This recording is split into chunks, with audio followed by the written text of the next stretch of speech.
हमारे साथ बातचीत करने के लिए बीजेपी के राज्यसभा सांसद डॉक्टर दिनेश शर्मा जी।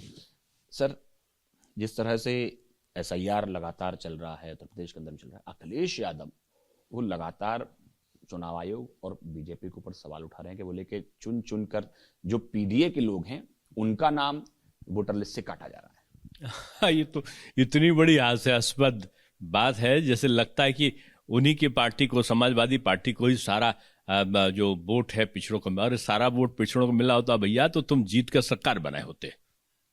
आप सरकार नहीं बनाए हैं।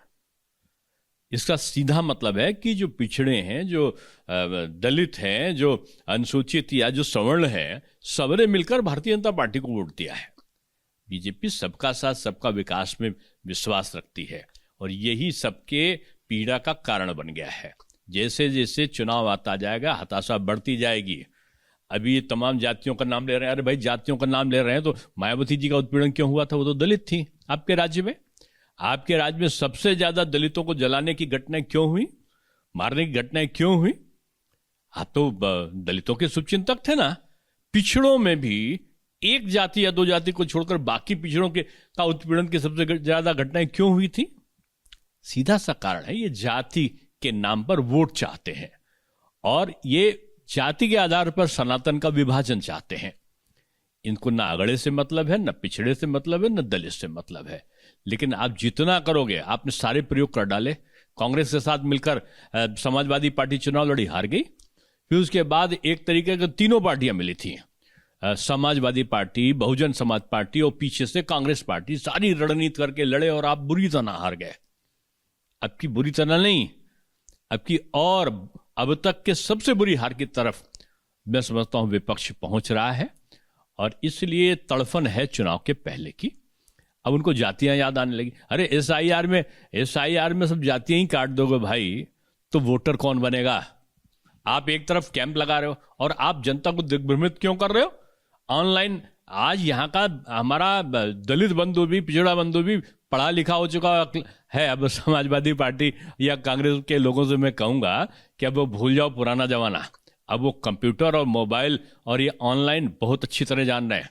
अगर कोई ना लिखवा रहा होगा तो वो अपना नाम लिखना जानते हैं, ऑनलाइन करना जानते हैं। लेकिन अखिलेश यादव जो है वो लगातार पिछड़ी जो जातियां हैं उनका नाम लेकर ट्वीट कर रहे हैं, कह रहे हैं कि कुछ वर्चस्ववादी लोग जो हैं उनका नाम कटवा रहे हैं और इलेक्शन कमीशन आंख मूंद करके बैठा है। देखिए, जो 70-75% आबादी में 80 हो, उसको जबरदस्ती कोई करेगा नहीं, कर पाएगा।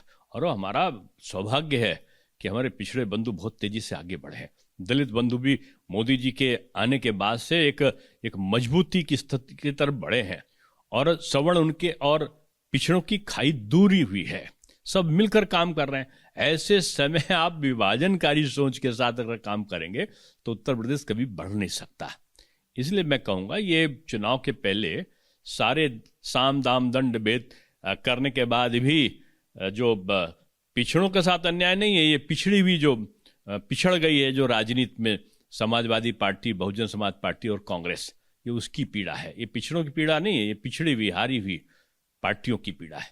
क्या आपको लगता है कि 2027 के विधानसभा चुनाव से पहले ये एक माहौल को गरमाने की कोशिश है? ये हर बार बहुत माहौल गरमाते थे, लेकिन इनकी जो गर्माहट भरा पानी है उबाल लेता है और उबाल लेकर इन्हीं के ऊपर पड़ता है।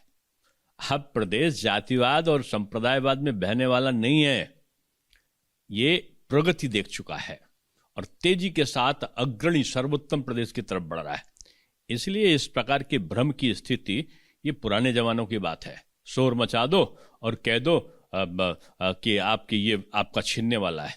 सबने देख लिया, कुछ नहीं छीनने वाला। आरक्षण समाप्त कर देगी बीजेपी कह के आपने दुष्प्रचार किया, उसके बाद परिणाम सबने देखा।